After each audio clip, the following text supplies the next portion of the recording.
Olá, meus amados irmãos, a paz do Senhor Jesus, maravilha!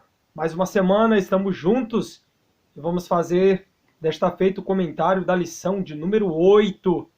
Lição que tem por título As causas da desunião devem ser eliminadas. Lição de número 8, de 23 de agosto de 2020. O texto áureo nos diz: ó quão bom e quão suave é que os irmãos vivam em união. Salmo 133 e verso 1. Verdade prática: a união é uma força indispensável para a igreja. É um testemunho diante do mundo, é um estímulo para o crescimento da obra de Deus. Maravilha, né? Estamos caminhando para um eixo da lição muito prático, onde o autor felizmente consegue trabalhar a temática veterotestamentária e aplicá-la ao campo do Novo Testamento, abrangendo a igreja, que somos nós.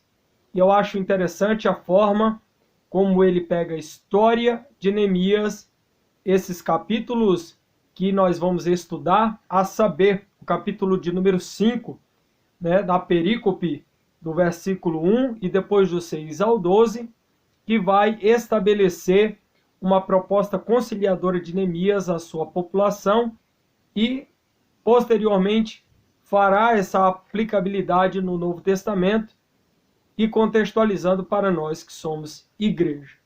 Temos a semana inteira aí, de segunda a sábado, uma leitura diária. Você é convidado a fazer essa leitura diária. Fala desde a desunião expulsa as bênçãos da igreja até o Espírito Santo operando na união perfeita. Então, todos os dias nós temos uns versículos em que nós podemos ler e podemos meditar. E também nós temos aqui uma lição preciosíssima que queremos deixar a nossa contribuição para você que é professor, você que é aluno, que é superintendente e amante da escola que não tira férias, da melhor escola, que é a Escola Bíblica Dominical. Não tira férias mesmo. É uma escola que soube se reinventar em um período de pandemia, graças a essa tecnologia que temos, e estamos compartilhando toda semana, e centenas de outros canais aqui no YouTube. Tem também um canal aberto a você que é estudante da Escola Bíblica Dominical. Você que não é inscrito no nosso canal, nós te convidamos, se inscreva, deixe o seu comentário, deixe o seu like, assinala aí esse sininho aí, esse abençoado que fica aí do lado, e toda semana a gente vai deixar aqui um vídeo da nossa parcela de contribuição destas lições que são maravilhosas. Para a gente começar a nossa aula, eu quero convidar você à nossa palavra de oração. Pai, que os frutos dessa noite venham reverberar para a eternidade, que possamos colher aquilo que plantamos, meu Deus, em um solo muito produtivo. Fica conosco em nome de Jesus. Amém.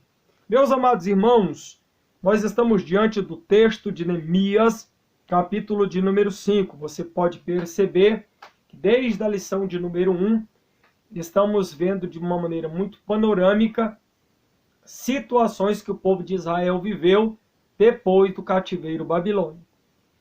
Estudamos um pouco de Daniel, falamos um pouco de Zorobabel, falamos um pouco também do sacerdote Josué, que foi o líder, foi o governador de Judá, Zorobabel, e o outro foi o sumo sacerdote, Josué. Falamos um pouco sobre Esdras, estamos agora falando de Neemias.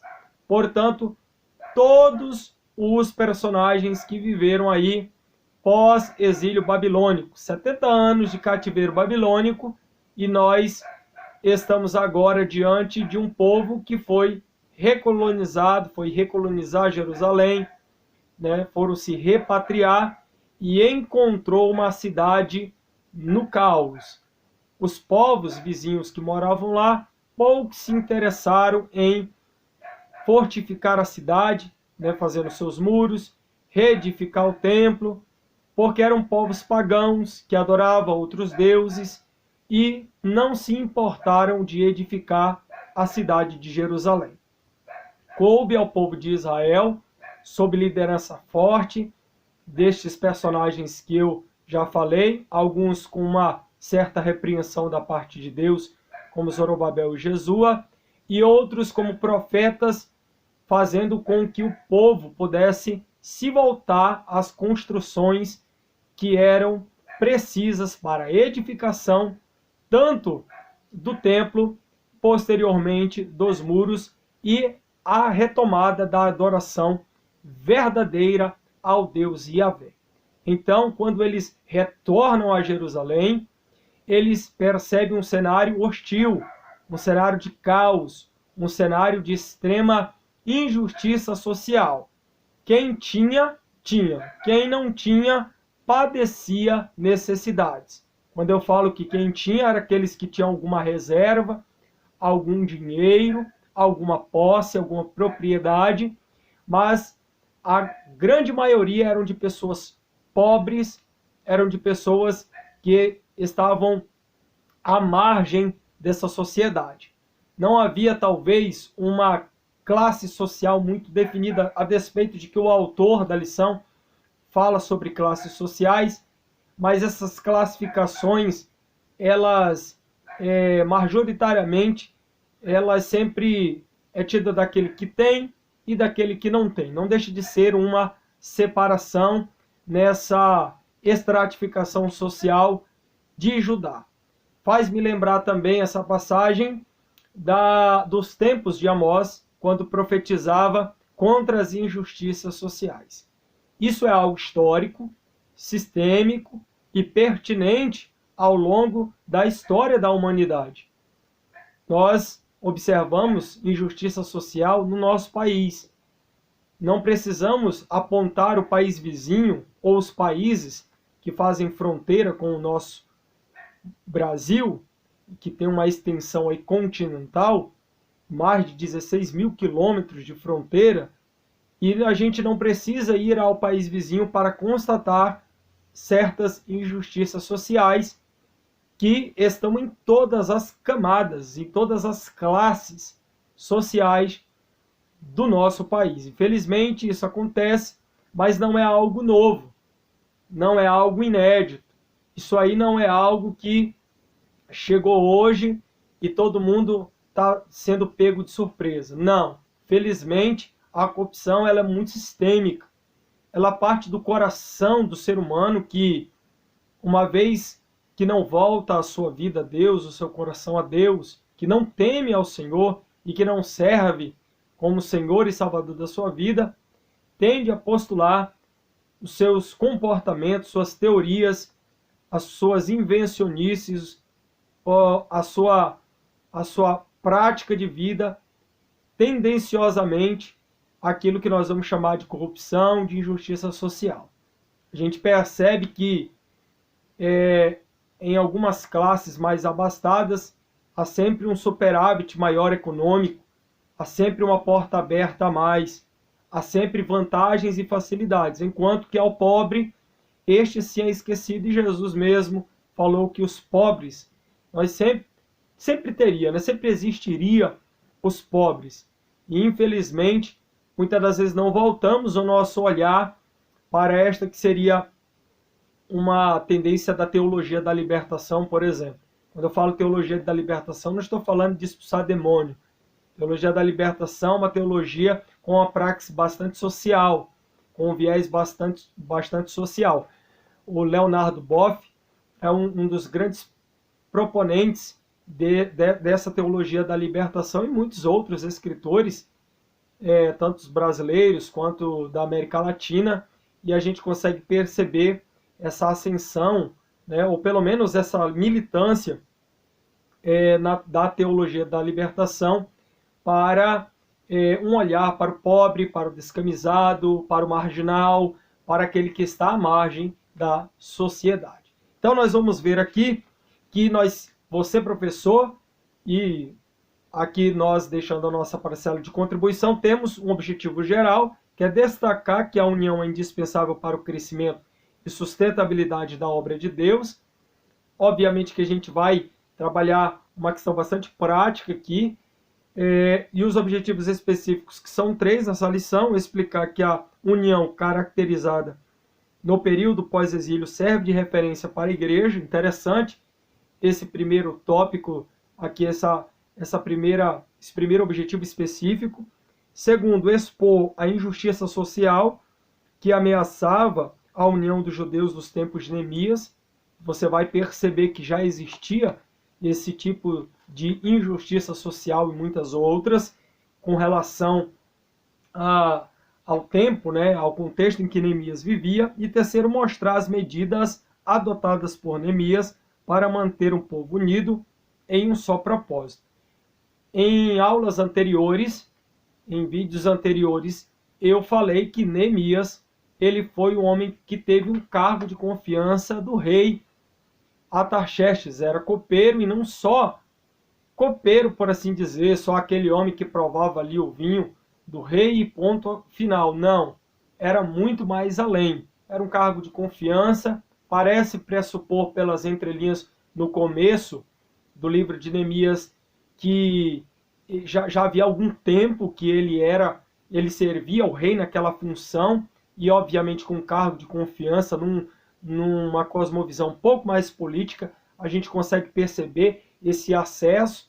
Claro que a gente explicou que houve um espaço de 4 meses quando ele ouviu as notícias de Jerusalém, que vivia em grande miséria, e aí ele vai orar, ele vai jejuar, ele vai buscar a Deus, e Deus vai dar graça, e vai chegar um dia que o negócio está tão insuportável que daí o rei percebe e chama ele para uma conversa, e é o momento oportuno para ele poder falar, haja vista Deus dando graça a ele por um período também que ele teve de entrega ao Senhor. Vivia na capital Suzã, e quando ele foi enviado com cartas pelo rei para Jerusalém, ele vem sim com um certo aparato, porque não acredito que uma pessoa que viesse com a bênção do rei viesse tão somente só com as mãos abanando. Não, de maneira alguma. Vem sim com uma certa provisão, e aí Neemias acaba fazendo a leitura, né, da cidade, ele faz uma inspeção noturna, ele dá uma volta, né, ele consegue planejar de uma maneira muito sábia, de uma maneira muito coerente, de uma maneira muito equilibrada, tecer os seus principais objetivos para a construção desse muro, ou reconstrução desses muros, e o povo também vai fazer parte disso. E sempre quando há uma obra de Deus, que o povo está unido, que o povo está junto, isso é muito interessante por conta de que as pessoas elas vão estar envolvidas. Quando a gente fala de obra de Deus, a gente pode classificá-la tanto no viés espiritual quanto no viés material também. Às vezes a gente está numa construção de uma congregação, está na construção do grande templo do campo, enfim, de uma casa de recuperação, de algum trabalho em que aquele campo eclesiástico ele faz ali na cidade, né? Ele presta um serviço, às vezes, à própria comunidade, seja os ribeirinhos amazônicos, seja nos pampas gaúchos, seja no nosso Nordeste, no nosso sertão, seja no Pantanal. O nosso país ele tem belezas insondáveis, e nós louvamos a Deus porque em cada região, cada estado, muitas cidades do nosso país, mais de 5.000 municípios aqui no nosso país, sempre tem ali uma igreja, em que, quando a gente fala igreja, o templo, né? Sempre tem aquela referência ali na cidade de um local onde nós coletivamente podemos adorar e bendizer o nome do Senhor. Portanto, o egresso aí dos exilados, né? Babilônicos, judeus, alguns talvez podiam pensar, talvez os mais novos, vamos conjecturar assim, que voltando para a sua cidade estariam tudo certo, tudo no seu devido lugar, prontos para receber, entendendo que o culto a Deus já havia sido restabelecido. Mas não foi assim. Muitas pessoas começaram a se dedicar à construção das suas próprias casas, os que eram mais pobres estavam passando dificuldade, enfrentando a miséria, enfrentando a pobreza, a cidade estava desguarnecida e, enfim, vassalada, né, pelo rei, e as pessoas que moravam lá pouco se importavam. É aquela questão, meu irmão. O camarada tomou posse dali, mas não faz muita questão, porque ali não é o país dele, não é o local dele, não cuida, não zela, e o negócio fica à mercê e a carruagem desanda. Então, as dificuldades decorrentes da relação complexa com os povos vizinhos, né, a gente consegue perceber que as injustiças sociais vão se aflorar. Semelhantemente, né, a Igreja do Senhor Jesus, nesses últimos dias, precisa de ministros que conduzam o rebanho do Senhor a uma união e a uniformidade para que a obra de Deus seja edificada e muitas vidas possam ser salvas.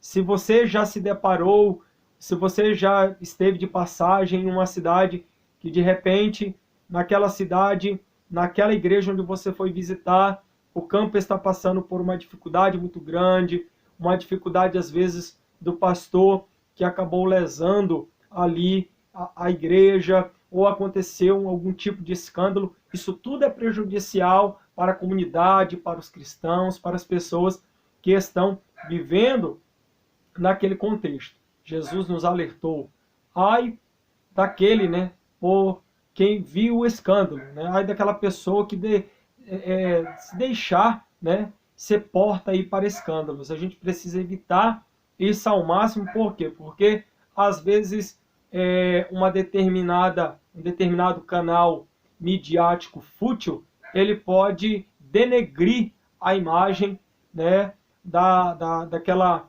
instituição religiosa, daquela denominação, e a gente precisa ter bastante atenção. Casos de corrupção, eles são encontrados, infelizmente, em algumas instituições, e a gente precisa estar atento, porque a despeito da igreja ser você, né, a despeito da igreja ser o coletivo, um agregado, um conjunto de pessoas, há uma instituição por trás, né? Muitas instituições aí são mantidas pelos dízimos, pelas ofertas. O dinheiro ele é aplicado, sim, né, para o trabalho da obra do Senhor, para a abertura de novas congregações, às vezes para o sustento de um missionário, às vezes para o sustento ali da zeladoria, né, das coisas pertinentes ao templo. Às vezes a pessoa quer chegar também num templo e quer que esteja tudo confortável, né, mas para ter uma central de ar, mas para ter um banco mais acolchoado, para ter um som de qualidade. Já vi diversas pessoas reclamar do som, né, que às vezes vai ao culto, esse som aqui não presta, mas não dá um centavo ali para que quando o pastor está lá no púlpito, irmão, vamos trocar o som, né? Aí nós vamos fazer aqui um carnê, vamos ajudar, aí tem uma boa parte dos irmãos, principalmente dos mais simples, né? Aquela irmã que lava roupa, aquele aposentado, aquele irmãozinho ali que trabalha com seu negócio próprio, um ambulante, aí ele vai lá e ajuda fielmente. Quantas vezes muitos que têm só reclama e não ajuda, e às vezes também até o contrário, né? Pessoas que já se desiludiram por determinadas situações não acontecer da forma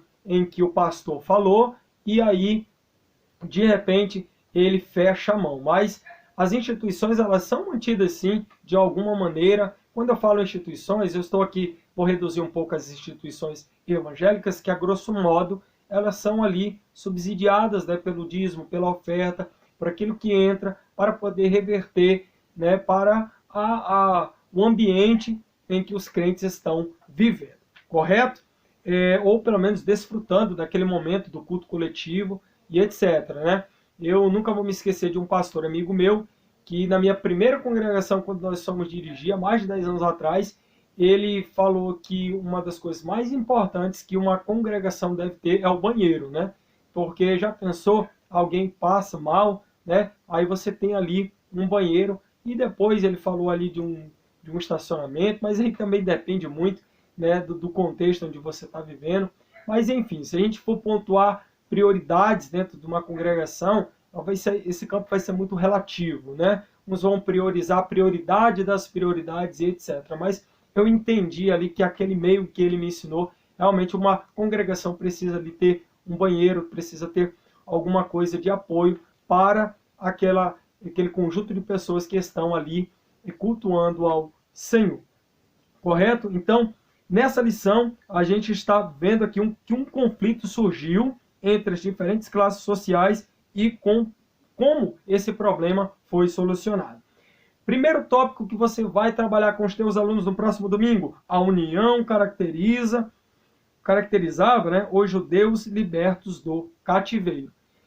Depois de um período de 70 anos, depois de uma correção ferrenha de Deus, principalmente contra a idolatria exacerbada dos judeus, ora, muitas das vezes eles pecando contra o Senhor, se voltando, né, contra o próprio Deus.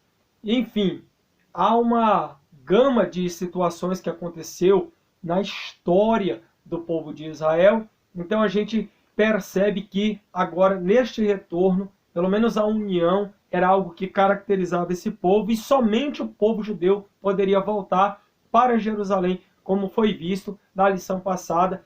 E ali não é nenhum tipo de preconceito, volto a reafirmar isso nessa aula, e sim uma ordenança divina que foi cumprida. Né? Qual era a base dessa união? Todos eram do mesmo povo, confessavam a sua fé no único Deus verdadeiro, o altar havia sido renovado, o templo levantado e o culto de Deus restaurado conforme os ritos da lei. Então, está tudo muito bem estabelecido até então. Portanto, todos haviam experimentado o despertamento que havia iniciado lá atrás, né, com o rei Ciro, e voltavam, né, foram recolonizar Jerusalém com o mesmo propósito, falando a mesma língua, compartilhando dos mesmos pensamentos, adorando o mesmo Deus. Então, era preciso ter. E como foi caracterizado essa questão da união dos judeus? O ponto 2, aqui, esta união entre os judeus simbolizava a união que deve haver na igreja. Olha a aplicabilidade, né, no Novo Testamento. Também na igreja há muitas coisas o quê? Que unem os irmãos. Então você vai trabalhar esse segundo, o subtópico, né, do tópico 1, esse ponto 2 aqui, você vai poder trabalhar com os teus alunos essa parte da igreja, quais são as características que uma igreja precisa ter, ou que ela apresenta para a união dos irmãos, né? O próprio hino de Davi, ó, quão bom e quão suave é que os irmãos vivam em união, parece ser uma coisa muito atual. E Davi falou isso aí há mais de 1000 anos, mais de 1000 anos antes de Cristo, né? E é uma passagem que você lê que é atualíssima. Então, na igreja existem coisas que unem os irmãos. Todos experimentam, por exemplo, o novo nascimento, vão falar a mesma linguagem, vão procurar os dons, vai procurar o fruto do Espírito, vão trabalhar, né? A igreja ela precisa ser referência de união e não de desunião, de desordem, de bagunça, de julgo desigual, de corrupção. Não pode haver isso. Infelizmente, os filhos de Belial, o joio, são plantados no meio do povo de Deus. Mas é por isso que haverá uma grande colheita naquele grande dia. Né? Naquele grande dia, o joio vai ser separado do trigo, o joio vai ser jogado no fogo e o trigo vai ser colhido para Deus. Então, essa verdadeira família de Deus. Como também há exemplos muito fortes de instituições, né, religiosas, evangélicas, que são unidas, que trabalham principalmente em questões sociais. A gente sabe que existem dentro da camada da sociedade, cada um precisa desenvolver a sua função. O governo precisa desenvolver a função dele, a prefeitura, o município, o estado, a união, e a igreja também desenvolve o seu papel. Só que corroborado a isso, muitas das vezes a igreja faz um papel que às vezes vai até além, né?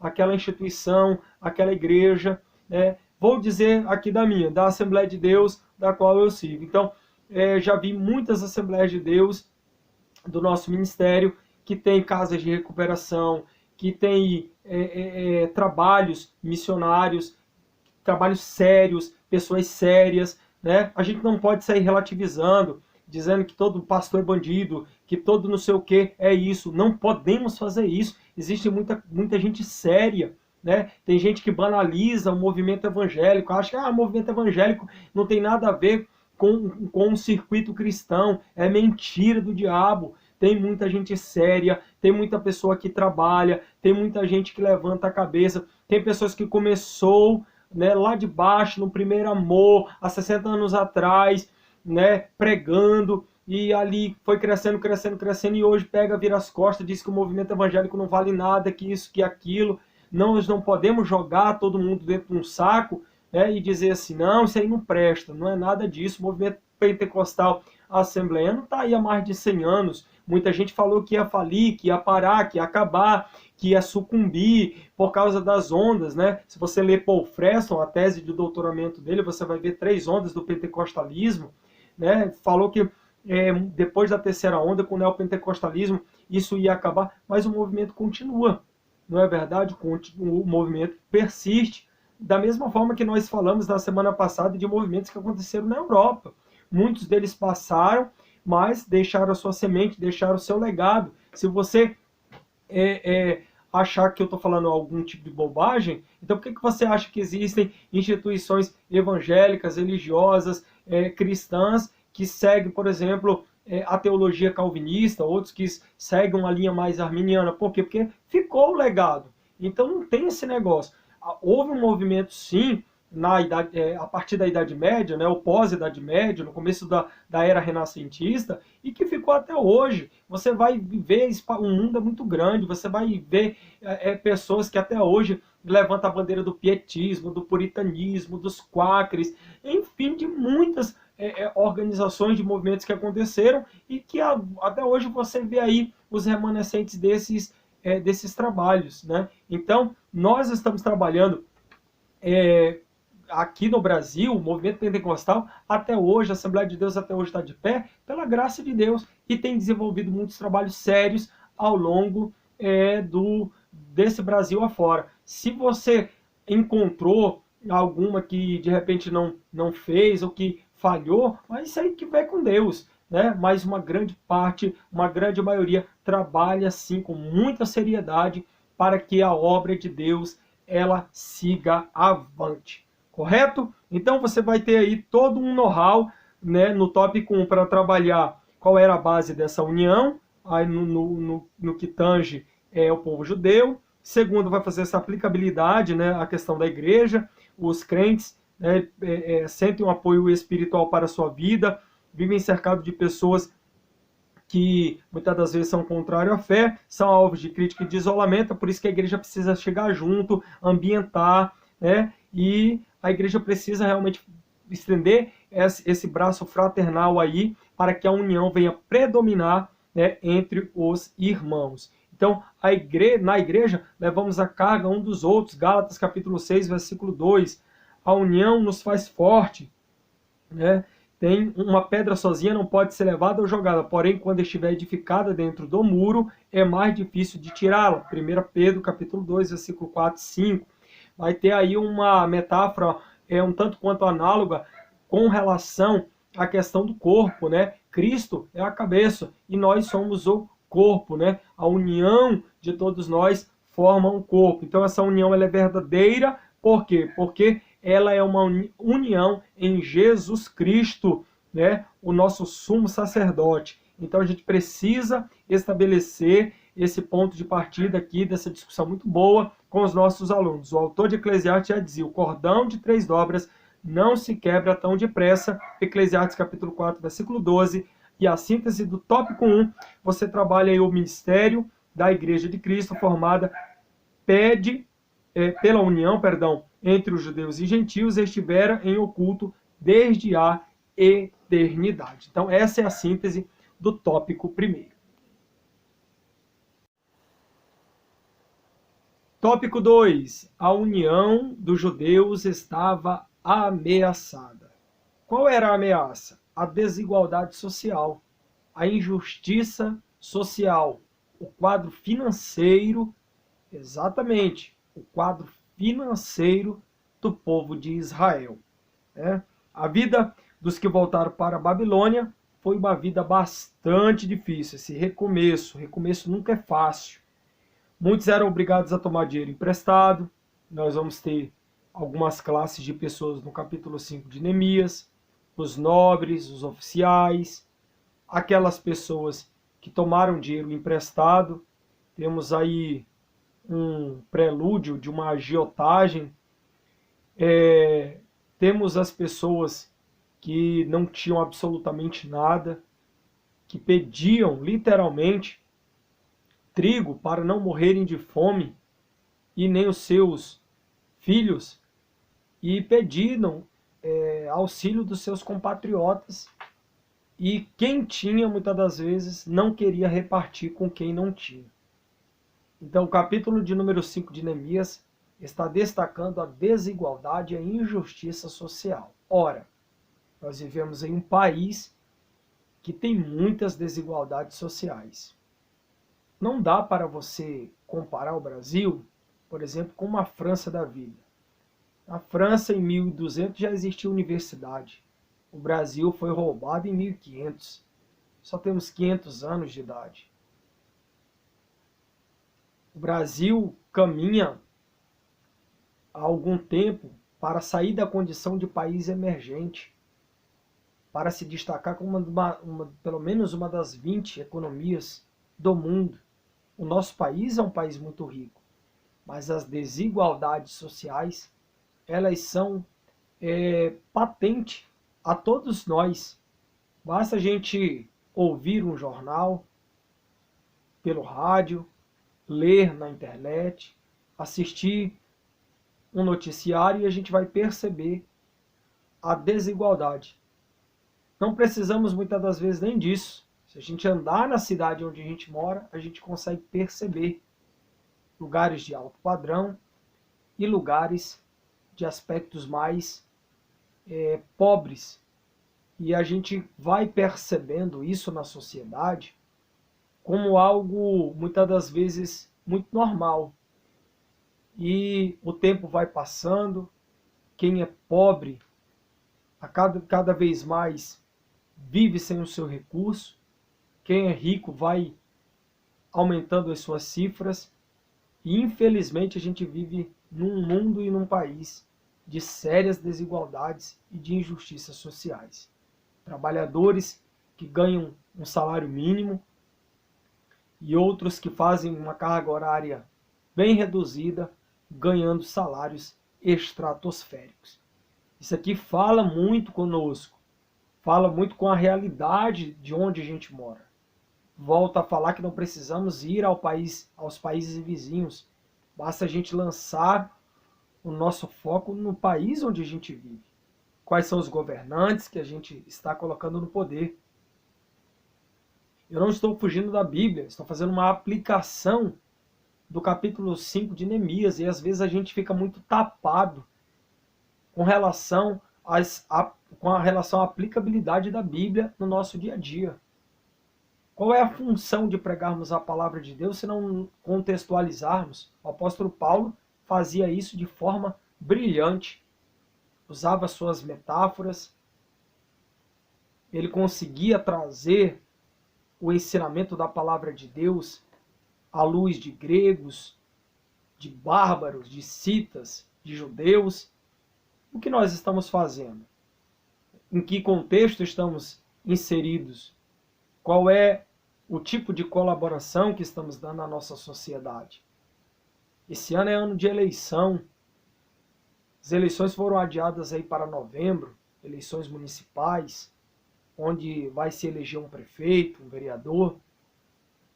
Quais são os critérios que a gente está ou vai usar para o pleito desse ano? Quem é o nosso candidato? Lemos sobre ele? Estamos acompanhando a proposta? Estamos cobrando de quem já está no poder para fazer alguma coisa? Será que existe recurso suficiente na saúde, para a educação, com tanto imposto que a gente paga? É uma reflexão que a gente pode levantar com os nossos alunos em sala de aula. Se você ler o capítulo de número 5, o que eu falei nas aulas anteriores, nos vídeos anteriores, Neemias, ele teve um cargo político. Ele chega em Judá como governador. Ele não vem como copeiro do rei, tão somente só, com as meia dúzia de cartas. Ele vem como governador.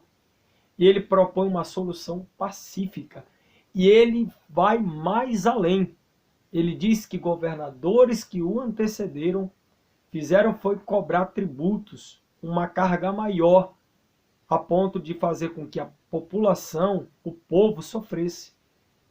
Mas ele não agiu dessa maneira. Antes ele, o que fez? Diante da grave ameaça, ele propõe uma solução. Ele não propõe o caos, ele busca o diálogo, ele busca entender o que está acontecendo.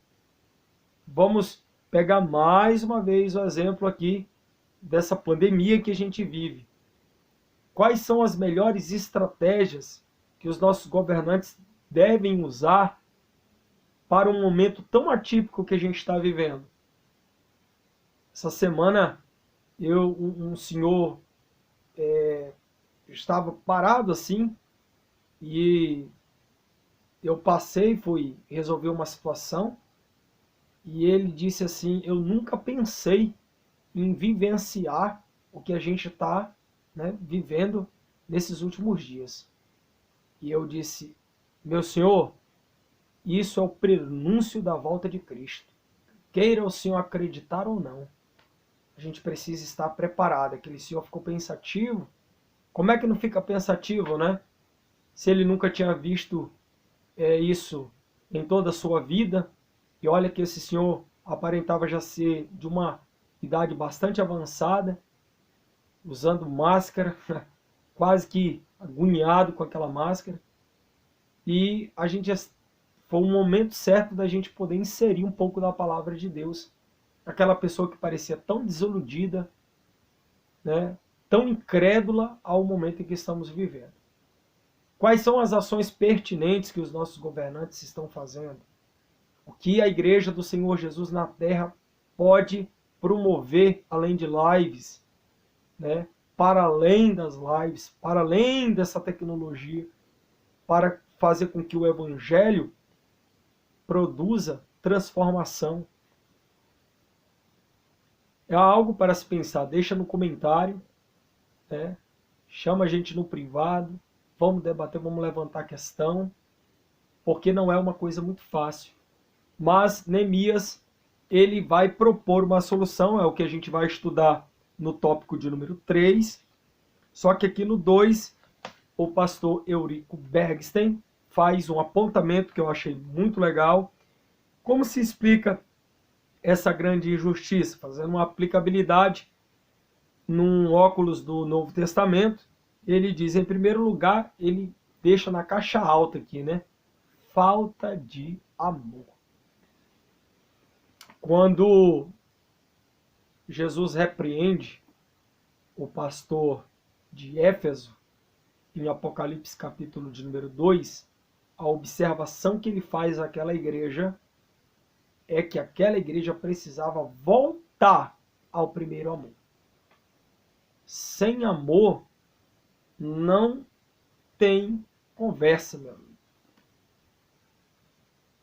Capítulo de número 13 de 1 Coríntios, está ali esclarecido a excelência do amor, desse presente, desse fruto do conhecimento que Deus dá ao ser humano, para ele provar em todas as esferas, com santidade, com educação, com a boa razoabilidade, com uma prática de vida abençoadora, santificadora, regeneradora, justificadora.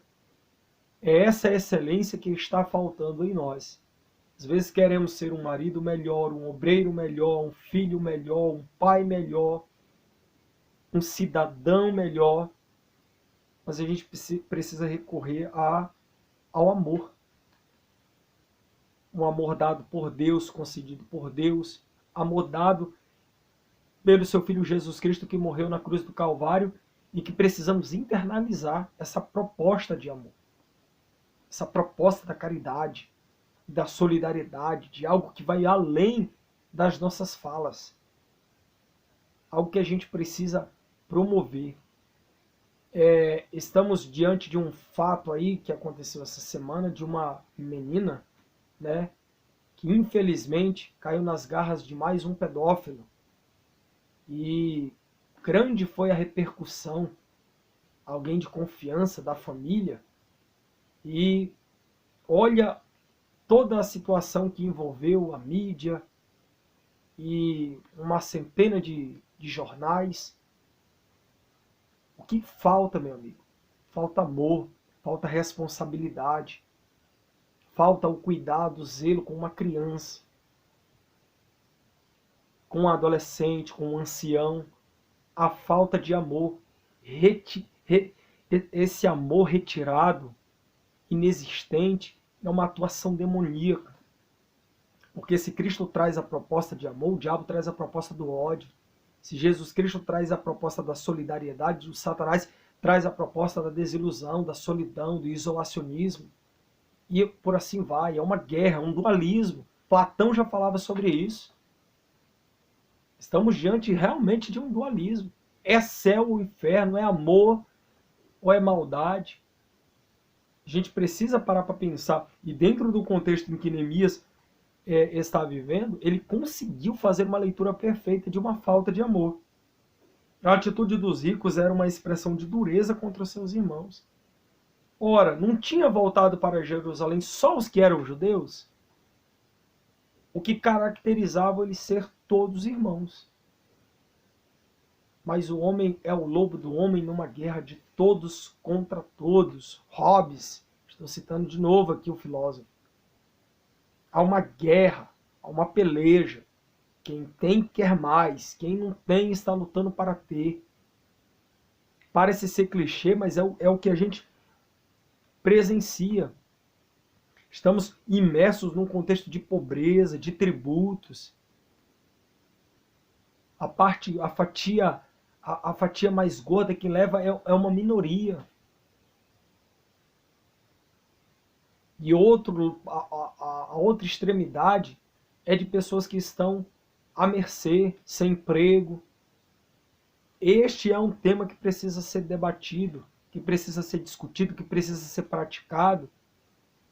Nós precisamos arregaçar as mangas. Eu me lembro que no ano de 2009, se eu não me engano, é São Luís do Paraitinga, não estou recordado assim categoricamente o nome da cidade, no interior de São Paulo, em que o leito do rio levantou depois de uma tempestade de alguns dias e que varreu ali a cidade, atingindo até um templo católico que ficava ali ao centro da cidade. E uma turma de estudantes nos ajuntamos e fomos lá para fazer um trabalho social, comovidos com a situação que aconteceu. E isto é importante. Isso é dignificante. É preciso fazer essas ações. A igreja precisa estar no extramuros também. O intramuros é pastoreio. As pastorais se faz extramuro. Por que você acha que os irmãos católicos têm pastoral para tudo que é lado? Por conta de notar que extramuro existe competências para se fazer. Por que você acha que os irmãos metodistas tradicionais trabalham com pastoral? Por conta disso. Quais são as pastorais que nós assembleianos fazemos? Já citei algumas delas aqui. É um centro de recuperação, é uma obra missionária bem assistida, são serviços de assistência social, que daí serviço social é uma coisa, assistência social é outra completamente diferente. É o dualismo entre você, é a diferença, né, melhor dizendo, entre o ensinar a pescar e dar o peixe. E muitos outros trabalhos de pastoral que a gente faz, nomenclaturados de uma outra maneira. Às vezes na tua instituição religiosa, na tua denominação, é tratada como um ministério e assim por diante. Portanto, temos aqui um contexto de pobreza, de tributos e de usura. A usura é reprovada por Deus. Essa palavra ela advém de um termo hebraico, massá, que aparece somente aqui em Neemias, e significa impor uma sobrecarga, um jugo, né, em cima do povo com relação à questão financeira mesmo. E o terceiro tópico vai falar que Neemias solucionou o problema. Para tanto, aqui na nossa aula, eu gostaria de convidar você a abrir a sua Bíblia no livro de Mateus, no livro de Neemias, perdão, capítulo de número 5. Abra a sua Bíblia, quero te fazer um convite, quero fazer algo diferente no nosso vídeo de hoje e te convidar a ouvir qual era a situação real que eles estavam vivendo. Ora, o povo, homens e mulheres, começou a reclamar muito dos seus irmãos judeus. Já começou com uma reclamação. Alguns diziam, nossos filhos e nossas filhas somos numerosos e precisamos de trigo para comer e continuar vivo. É uma questão de sobrevivência. Era uma questão de comer mesmo, de fazer um pão para poder sobreviver. Outros diziam, tivemos que penhorar nossas terras, nossas vinhas e nossas casas para conseguir trigo para matar a fome. Era uma questão de desigualdade social, de injustiça social, uma questão de fome. Quem já passou fome sabe que é complicado, difícil. Ver o teu filho chorar porque falta comida, falta o básico. Olha o que está acontecendo. Segundo, havia outros que diziam, tivemos que tomar dinheiro emprestado para pagar o imposto cobrado sobre nossas terras e nossas vinhas. Apesar de sermos do mesmo sangue, dos nossos compatriotas e dos nossos filhos serem tão bons quanto os deles, ainda assim temos que nos sujeitar, nossos filhos e as nossas filhas, à escravidão. Não tinha como pagar a dívida, levava o filho para ser escravo.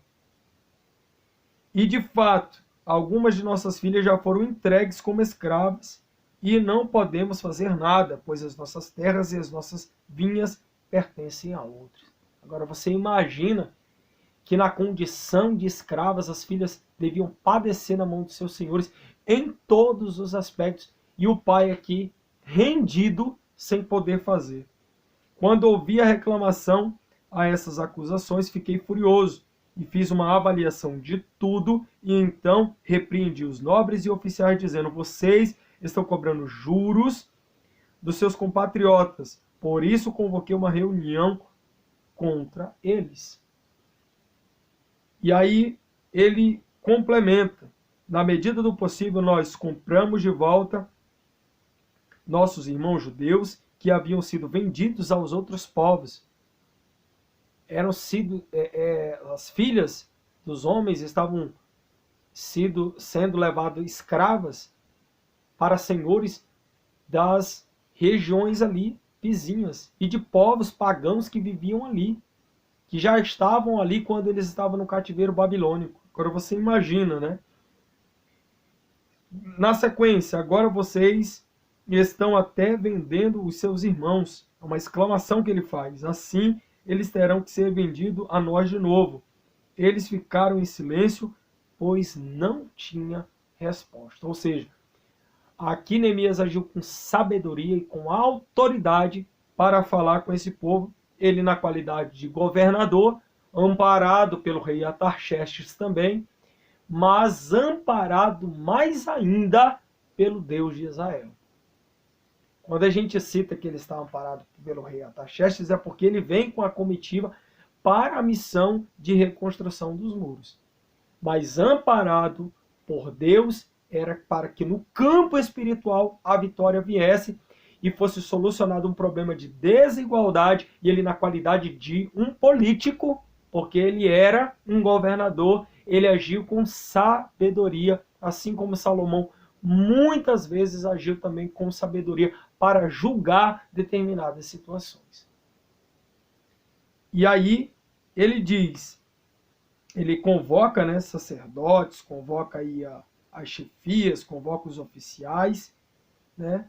E faz aí um conversado com eles e diz assim, ó, nós devolveremos tudo o que você citou, né? Todos eles que foram levados ali àquela reunião, e colocou aí, ó, e não exigiremos mais nada deles, vamos fazer o que você está pedindo. Então convoquei o sacerdote e os fiz declarar sob juramento que cumpririam a promessa feita. Também sacudi a dobra do meu manto e disse, Deus assim sacuda de sua casa e de seus bens todo aquele que não mantiver a sua promessa. Tal homem seja sacudido e esvaziado. Aí é quase que um ato, quase não, né? Um ato profético. Toda a Assembleia disse amém e louvou ao Senhor, e o povo cumpriu o que prometeu. E depois nós temos no capítulo de número 5, o exemplo de Neemias, que ele diz, ó, além disso, desde o 20º ano do rei Artaxerxes, quando foi nomeado governador deles na terra de Judá, até o 32º ano do seu reinado, durante 12 anos, nem eu, nem meus irmãos, comemos comida destinada a governador. Mas os governantes anteriores, aqueles que me precederam, puseram peso sobre o povo e tomavam dele 480 gramas de prata, além de comida e de vinho. Até os seus auxiliares oprimiam o povo. Mas, por temer a Deus, não agi dessa maneira. Ao contrário, eu mesmo me dediquei ao trabalho neste muro.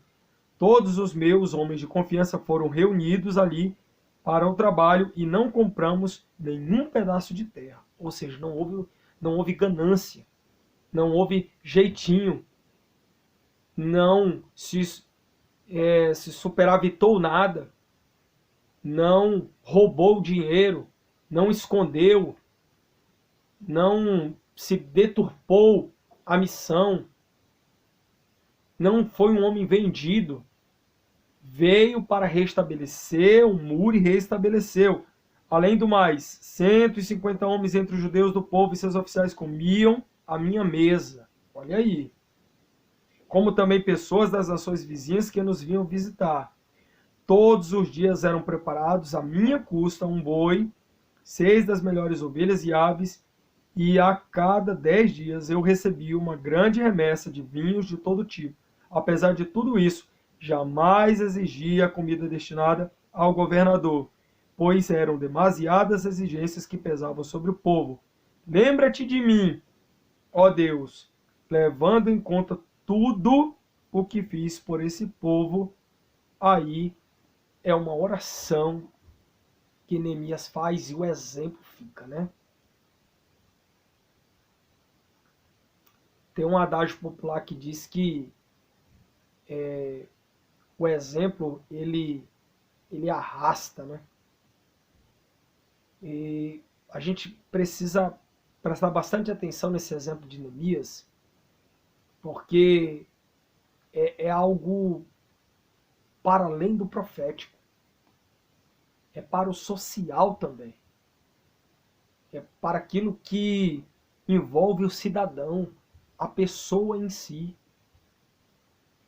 Não foi cobiçoso de torpe ganância. Não foi uma pessoa que usou de usura, que usou de malignidade, porque de malignos já tinha Tobias, Gerson e muitos outros. A gente precisa ler o capítulo 5 de Neemias com muita diligência. Nós precisamos nos debruçar em cima desse capítulo e contextualizar para ver se a gente se assemelha com o homem de Deus que foi ele. Um político honesto. Está na Bíblia.